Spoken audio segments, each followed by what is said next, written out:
Fala galera, chegamos com mais um CDC Tintim por Tintim. Desta vez vamos falar do artigo 14. Eu vou ler todo o artigo, ele é um pouquinho extenso e depois eu faço os comentários necessários, beleza? Olha para a tela.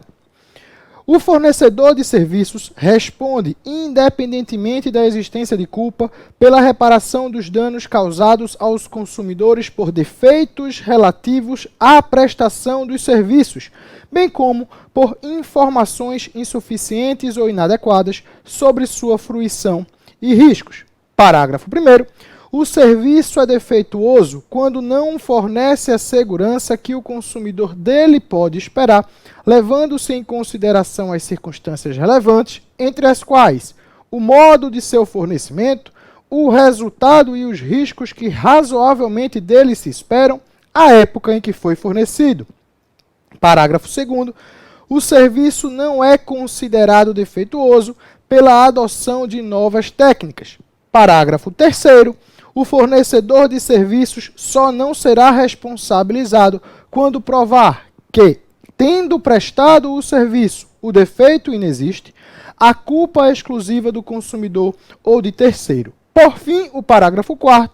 A responsabilidade pessoal dos profissionais liberais será apurada mediante a verificação de culpa. Olha para cá, gente. Esse artigo fala sobre a responsabilidade objetiva dos prestadores de serviço. A gente já viu ao longo dos nossos estudos, nesses 13 incisos anteriores, que a responsabilidade predominantemente no Código de Defesa do Consumidor, ela é objetiva. E com relação à prestação dos serviços defeituosos, os prestadores de serviços também respondem objetivamente nos limites de suas responsabilidades. E a responsabilidade dos prestadores de serviço serão solidárias. Então, solidariamente, objetivamente. Este artigo também traz as hipóteses de excludentes de responsabilidade, que são quando ou o defeito de fato inexiste, e aqui vale lembrar, esse ônus de provar que o defeito inexiste é do próprio prestador de serviço, e também, ou também, quando ele prova que, na verdade,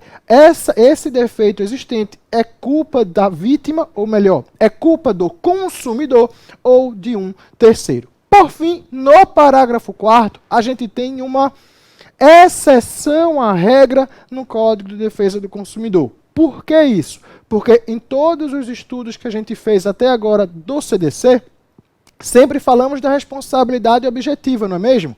Só que quando a gente fala do profissional liberal, a responsabilidade desse profissional liberal ela é subjetiva. E o que isso quer dizer? Precisa averiguar a culpa desse profissional para que, de fato, ele seja responsabilizado. Ou seja, o médico ele pode sim ser inserido numa relação de consumo, mas para que ele possa ser responsabilizado, ele precisa provar. Ele precisa não, na verdade, o consumidor precisa provar que aquele dano ocasionado foi por culpa exclusiva daquele médico naquela relação de consumo, beleza? Então fica ligado, responsabilidade objetiva em todos os demais casos do CDC, mas com relação ao profissional liberal, a responsabilidade será sempre subjetiva. A gente se encontra na próxima aula, ou melhor dizendo, na nossa próxima dica, com o artigo 15 do nosso CDC. Até lá!